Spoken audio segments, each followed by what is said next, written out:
রজব মাস ইসলামী বর্ষপঞ্জির 4টি হারাম মাসের একটি, যা আত্মশুদ্ধি, তওবা ও ইবাদতের মাধ্যমে আল্লাহর নৈকট্য অর্জনের গুরুত্বপূর্ণ সময় হিসেবে পরিচিত।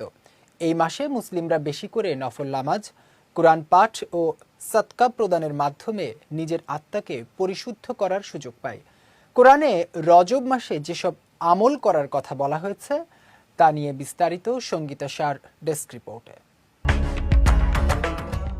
ইসলামী বর্ষপঞ্জির অন্যতম সম্মানিত মাস হল রজব। এটি 4টি হারাম মাসের একটি, যেগুলোকে আল্লাহ তাআলা বিশেষ মর্যাদা ও সম্মান দিয়েছেন।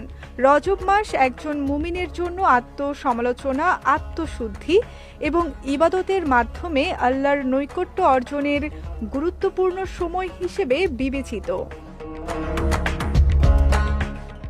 আল্লাহ কোরআন ও সুন্নাহর মাধ্যমে কিছু সময় ও স্থানকে বিশেষ মর্যাদা দিয়েছেন, যাতে মানুষ এইসব সময়ে সতর্কতা অবলম্বন করে এবং ইবাদতের মাধ্যমে নিজের জীবনকে শুদ্ধ করতে পারে। নবী মুহাম্মদ সাল্লাল্লাহু আলাইহি ওয়াসাল্লাম বলেছেন, এক বছরে 12টি মাস রয়েছে, যার মধ্যে 4টি মাস হলো হারাম। এই মাসগুলোতে গুনাহ থেকে বিরত থাকা এবং সৎ কাজে মনোযোগী হওয়া সাধারণ সময়ের তুলনায় আরও বেশি গুরুত্বপূর্ণ। রজব মাসের মূল শিক্ষা হলো তওবা ও আল্লাহর দিকে প্রত্যাবর্তন। তওবা শুধু মুখের কথাই সীমাবদ্ধ নয়, অন্তর থেকে অনুতপ্ত হয়ে ভবিষ্যতে গুনাহ পরিত্যাগের দৃঢ় সংকল্প করাই প্রকৃত তওবা। এই মাসে নফল নামাজ, বিশেষ করে রাতের ইবাদতে মনোযোগী হওয়া অন্তরকে প্রশান্ত করে এবং আল্লাহর সঙ্গে সম্পর্ককে আরও গভীর করে। নিয়মিত কোরআন তিলাওয়াত ও অর্থ অনুধাবনের মাধ্যমে একজন মুসলিম জীবনকে আল্লাহর নির্দেশনার আলোয় পরিচালনা করতে পারে। কোরআন শুধুমাত্র পাঠের গ্রন্থ নয়, এটি জীবনের পূর্ণাঙ্গ বিধান।